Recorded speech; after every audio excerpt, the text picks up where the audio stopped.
Imagine walking into a petrol pump and instead of asking petrol or diesel, the attendant asks petrol or sugarcane.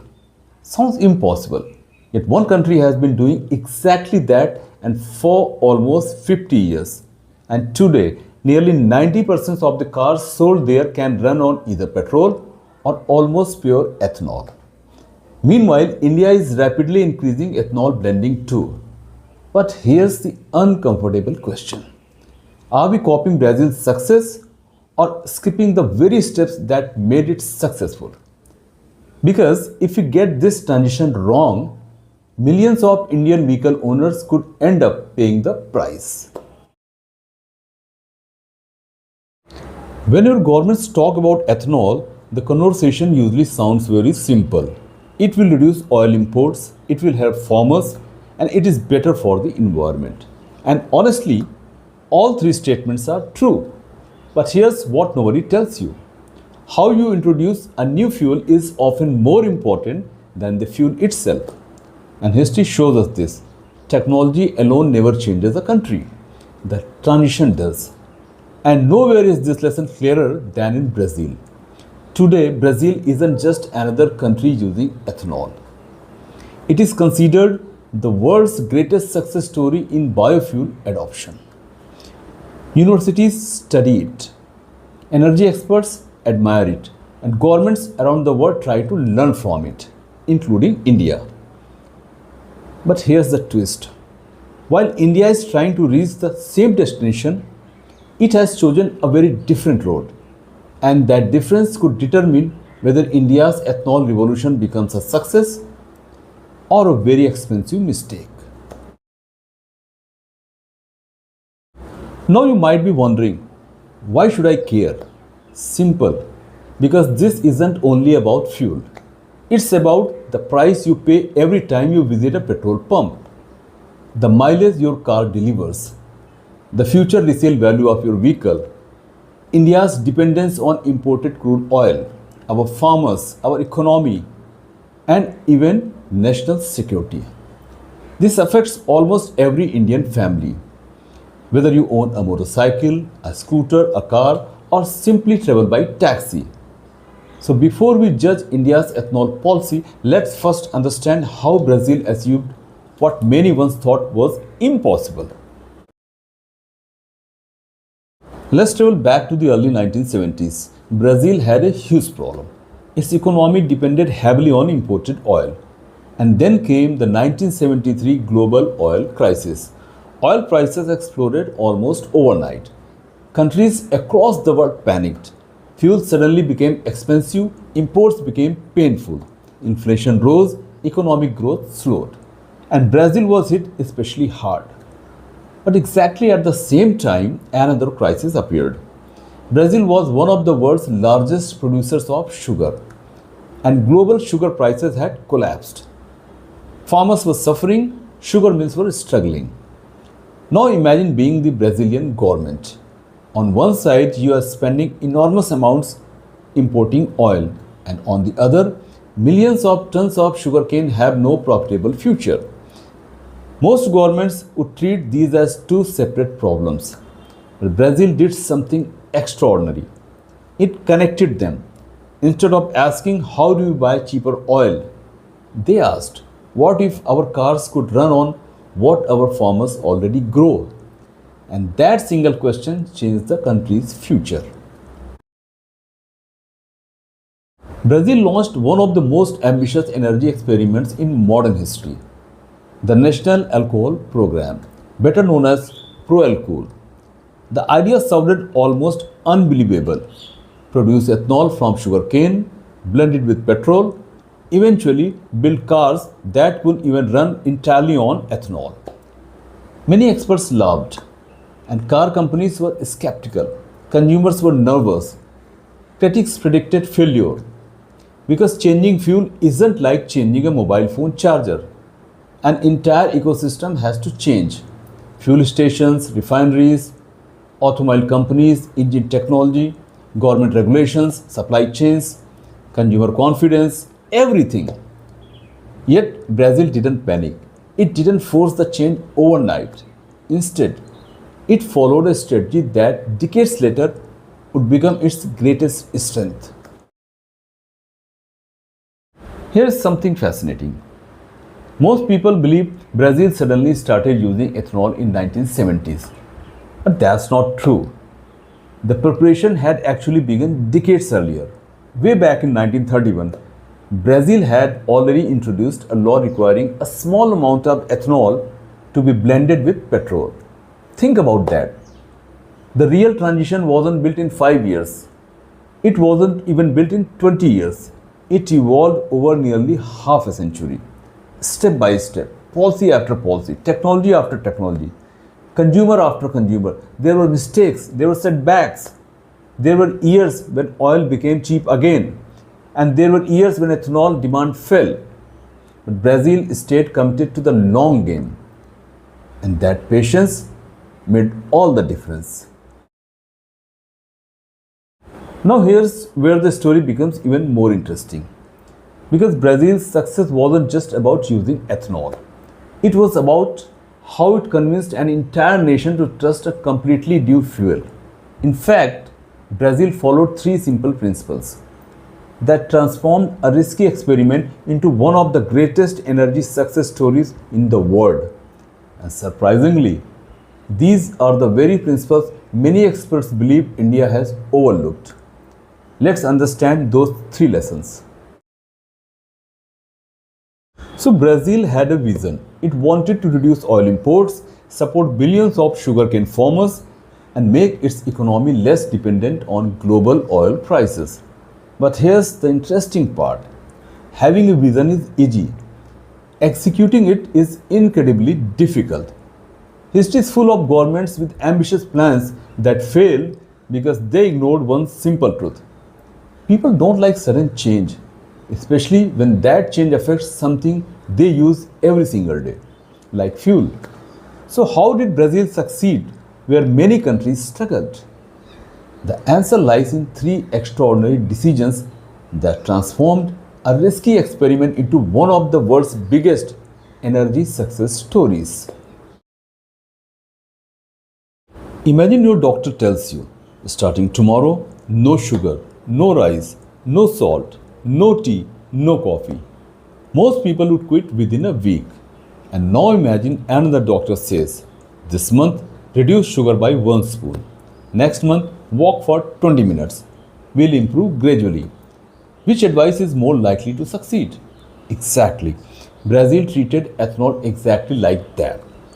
Instead of announcing from tomorrow every vehicle must run on high ethanol fuel, they took one careful step at a time. Long before most people have even heard the word biofuel, Brazil had already started preparing. Back in 1931, it introduced a small ethanol blend in petrol. And then came gradual policy changes, better refining technology, investment in sugarcane production, research, pilot projects, and decades of learning. When the famous Fuel Cool program began in 1975, it wasn't the beginning. It was the next chapter of a story that had already been unfolding for over 40 years. Every increase in ethanol blending was planned. Every milestone gave industries time to adjust. Fuel companies upgraded their infrastructure. Automobile manufacturers redesigned engines. And mechanics learned new technologies. Consumers slowly gained confidence. And Brazil understood something many policymakers often forget. Energy transitions aren't races, they are relay marathons. Every participant has to be ready before the baton moves forward. And that patience became Brazil's biggest competitive advantage. Here's a question: would you buy an electric car if there were almost no charging stations? Probably not, because technology alone doesn't change society. Ecosystems do, and Brazil understood this perfectly. Instead of focusing only on ethanol production, it focused on everything surrounding ethanol: fuel stations, vehicle manufacturers, engine technology, mechanics, supply chains, research laboratories, universities, government regulations. Every single piece moved together. And then came the biggest breakthrough. In 2003, Brazil introduced a revolutionary concept, flex fuel vehicles or simply FFVs. These cars completely changed the game. Instead of forcing drivers to choose one fuel forever, they could run on petrol, high ethanol blends, or almost pure ethanol. The driver didn't have to press any button, didn't have to change any settings, didn't even have to think. A tiny sensor inside the vehicle automatically detected the fuel mixture and adjusted the engine in real time. Imagine filling petrol today, ethanol tomorrow, and a mixture next week. The same car handled everything effortlessly. Suddenly, people stopped worrying. What if ethanol isn't available? What if petrol becomes cheaper? And what if I travel to another city? None of these questions mattered anymore because the vehicle adapted automatically. And that one innovation removed perhaps the biggest obstacle to consumer adoption, fear. And when fear disappears, adoption accelerates. The numbers are astonishing. In 2003, Brazil sold fewer than 50,000 flex fuel cars, and today, nearly 9 out of every 10 new cars sold in Brazil are flex fuel vehicles. More than 40 millions have already been manufactured. Think about that. This wasn't just a fuel revolution, it became an automobile revolution. Now comes Brazil's smartest move. And surprisingly, it had very little to do with technology.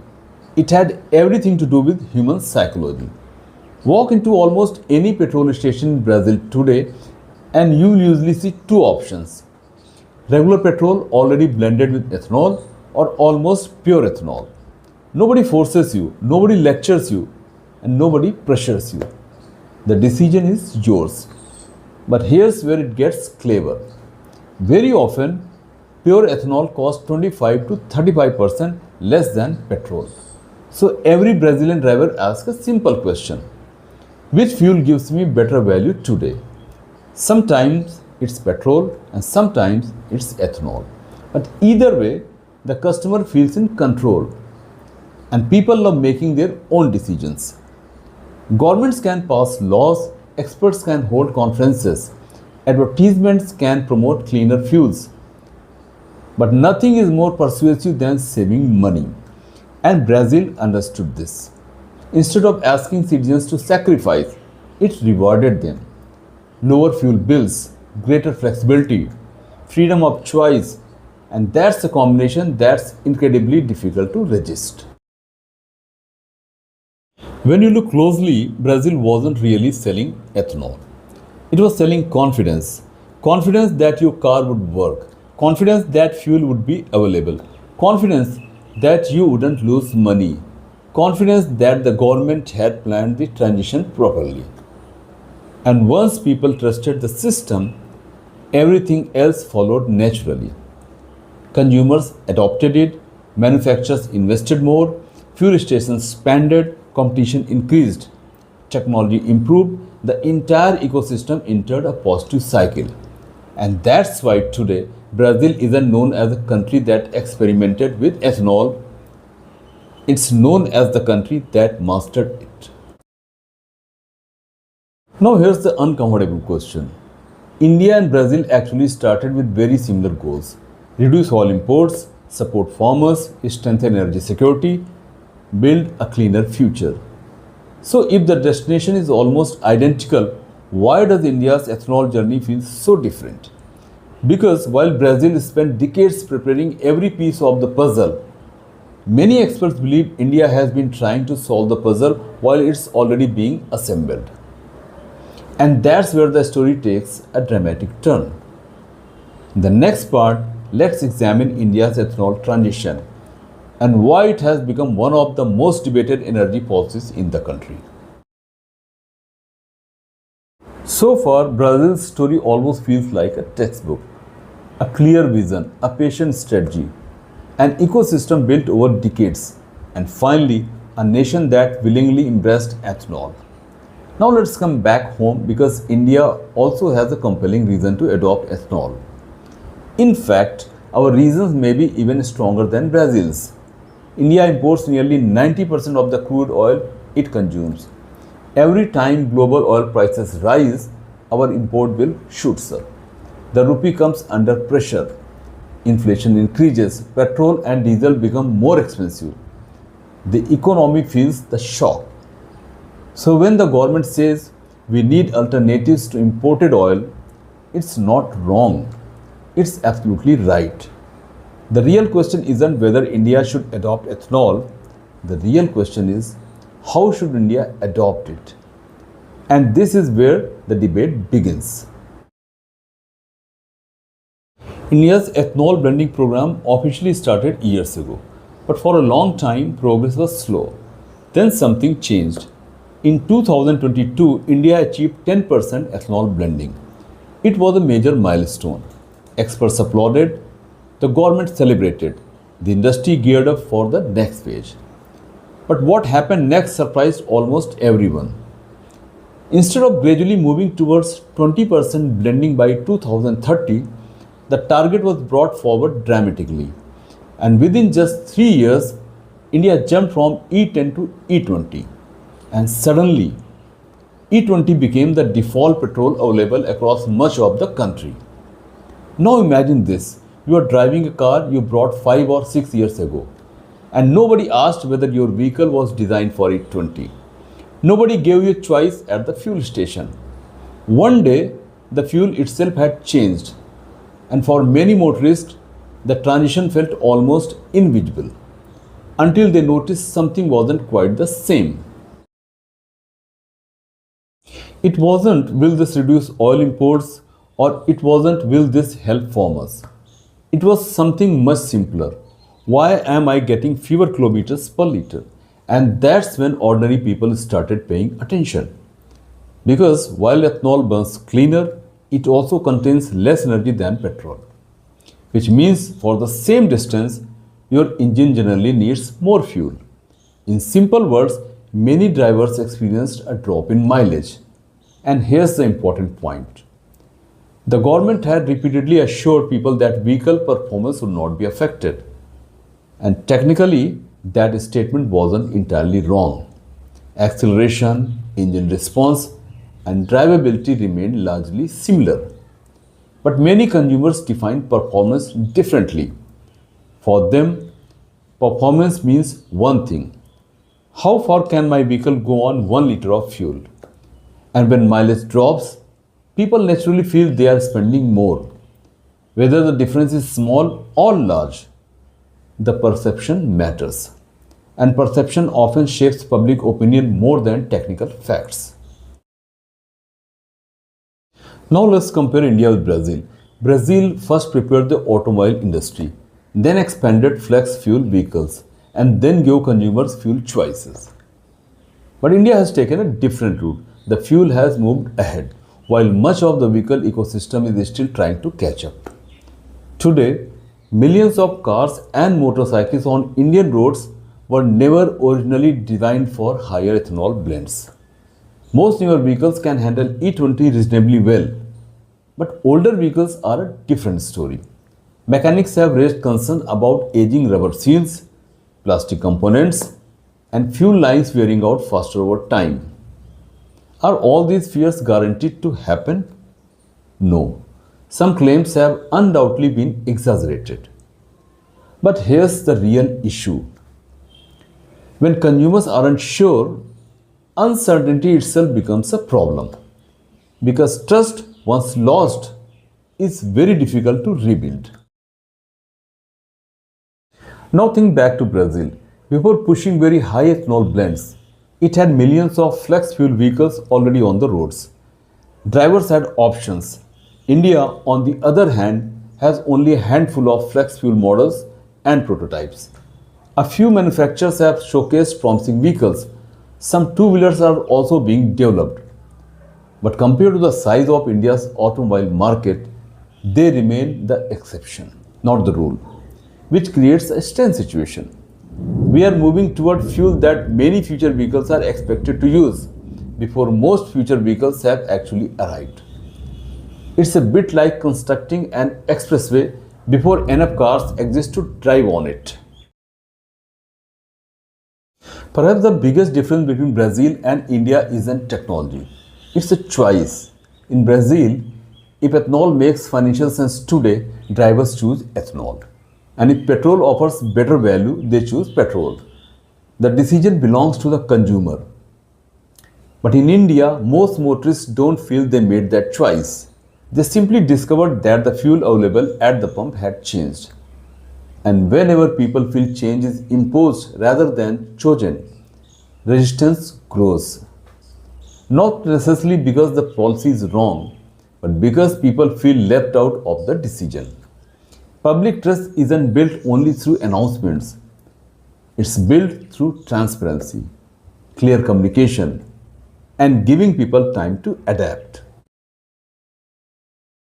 At this point, it's easy to criticize, but we should also acknowledge India's challenge. India is in Brazil. We have a population of over 1.4 billion, more than 300 million registered vehicles, a massive and diverse automobile market, different climates, different driving conditions, different economic realities. Transitioning an energy system of this scale is extraordinarily difficult. So, this isn't a story of heroes and villains, it's a story of execution. The intention is understandable. The implementation is what many experts continue to debate. But here's where the conversation becomes even more interesting. Because the real cost of ethanol isn't just about mileage. There are questions about food versus fuel, water consumptions, engine comparability, consumer awareness, and even whether ethanol alone can truly solve India's energy problem. So, what are the hidden trade-offs that nobody is talking about? Let's uncover them next. So far, we've talked about what people can easily see: the fuel, the mileage, the vehicles. But every major policy has another side, the side that's invisible, the side that doesn't make headlines. Because sometimes the biggest costs aren't paid immediately, they are paid slowly over years. And that's exactly why India's ethanol story deserves a deeper conversation. Not because ethanol is bad, but because every solution comes with trade offs. The real question is, are we talking honestly about those trade offs? Let's start with the issue that affects almost every vehicle owner: mileage. Here's a simple science lesson. Think of petrol and ethanol as two different batteries. Both can power your car, but one stores more energy than the other. Petrol contains more energy per liter than ethanol, which means to travel the same distance, an engine generally burns more ethanol. Now, here's the problem. Most people don't think in terms of energy density. They think in terms of one question: how much did it cost me to drive 100 kilometers? And that's what matters. If mileage drops, but fuel becomes proportionally cheaper, drivers may not mind. That's exactly what happened in Brazil. Ethanol was often 25 to 35% cheaper than petrol. So even if people refueled a little more often, their overall fuel expense stayed attractive. In India, that price advantage is far less obvious. And when consumers don't clearly see financial savings, the first thing they notice is fewer kilometers per liter. Whether the actual impact is large or modest, the perception becomes reality, and perception shapes public opinion. Now let's ask a much bigger question. Where does ethanol actually come from? In India, most ethanol is produced from sugarcane and increasingly from food grains such as maize and surplus rice. At first glance, that sounds efficient. But here's the dilemma.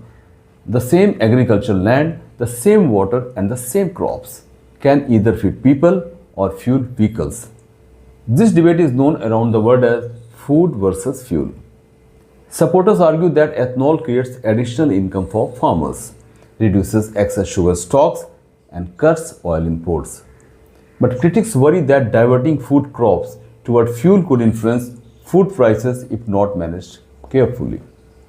Neither side is entirely wrong, which is why balance matters. The challenge isn't simply producing more ethanol, it's ensuring energy security without compromising food security. Here's something that rarely enters the public debate. Sugarcane is a thirsty crop. It requires enormous quantities of water compared with many other crops. Now think about India. Many regions already struggle with groundwater depletion. Some states regularly experience droughts. Farmers face uncertain rainfall. Climate change is making weather even less predictable. So here's an important question. If ethanol demand keeps rising, can India continue expanding water-intensive crops everywhere? Or should the country increasingly move toward ethanol made from agricultural waste, crop residues, and advanced biofuels instead? These are difficult questions, but they are questions we cannot afford to ignore. Let's imagine something. Suppose tomorrow your smartphone receives a major software update, but nobody tells you what changed. Some apps behave differently. The battery drains faster, a few settings move around. You'd probably be confused. Now replace your smartphone with your car. Millions of Indians discovered ethanol blending only after reading social media posts, watching YouTube videos, or hearing rumors from mechanics. Some claims were exaggerated, some were misleading, and some were partially true. The result? Confusion. And confusion creates mistrust. Brazil invested years in educating consumers. People knew what ethanol was. They knew which vehicle could use it, and they knew why they were switching. Information traveled alongside policy. In India, public awareness hasn't always kept pace with policy. And when reliable information is missing, misinformation quickly fills the gap. Here's perhaps the biggest misconception. Sometimes public discussions make it sound as if ethanol will solve India's energy crisis all by itself. The reality is more complicated. India's future won't depend on one technology. It will depend on many. Electric vehicles, biofuels, hydrogen, cleaner public transport, renewable electricity, improved fuel efficiency. Every one of these has a role to play. Think of India's energy future as a cricket team. You don't win the World Cup with 11 batsmen. You need bowlers, fielders, an all-rounder, a good captain. Similarly, India won't achieve energy security through ethanol alone. It needs a balanced mix, and that's exactly what policymakers themselves increasingly acknowledge. Perhaps the biggest mistakes we can make is seeing this as a battle.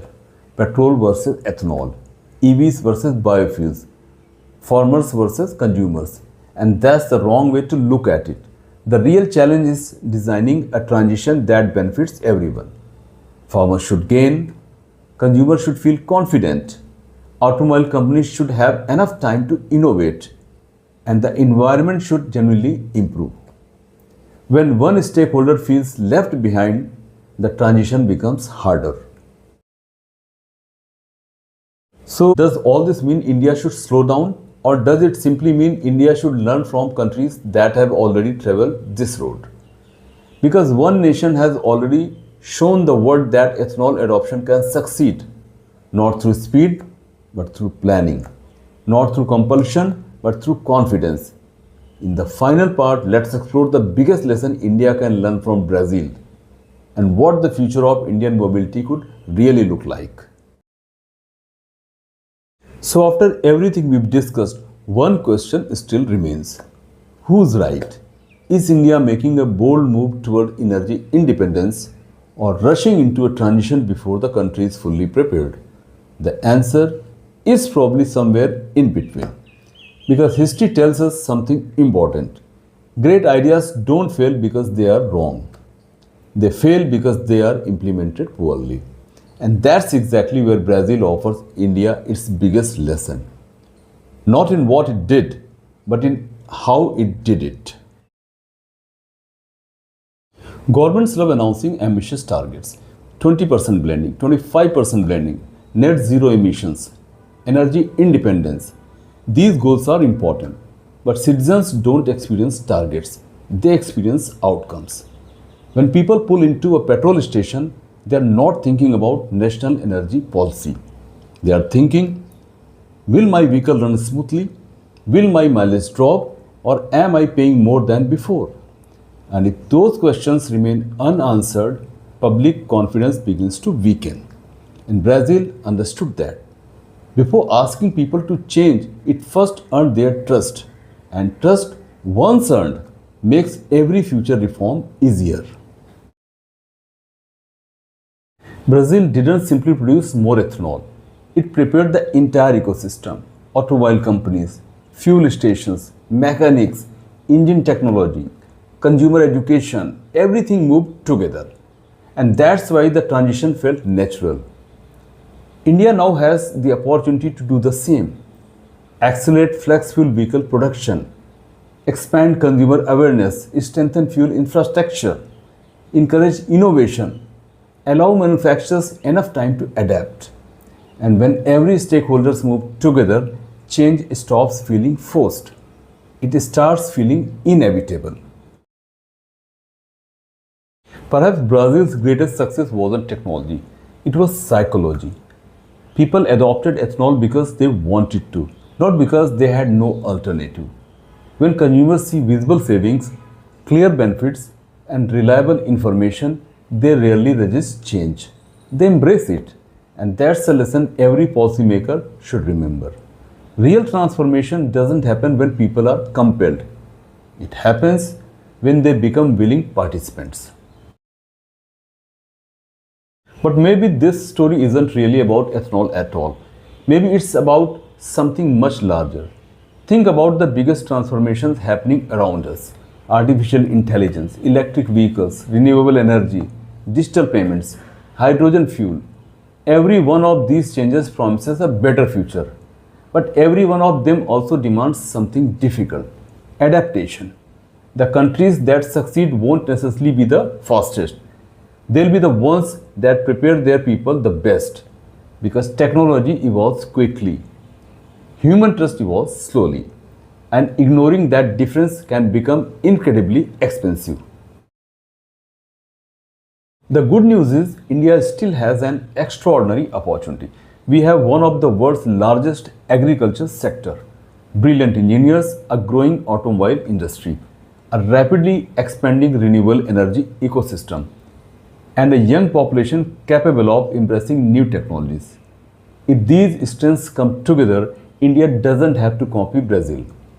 It can build something uniquely Indian: a mobility ecosystem where electric vehicles power cities, biofuel supports long distance transport, and hydrogen transforms heavy industry, and renewable energy powers the entire system.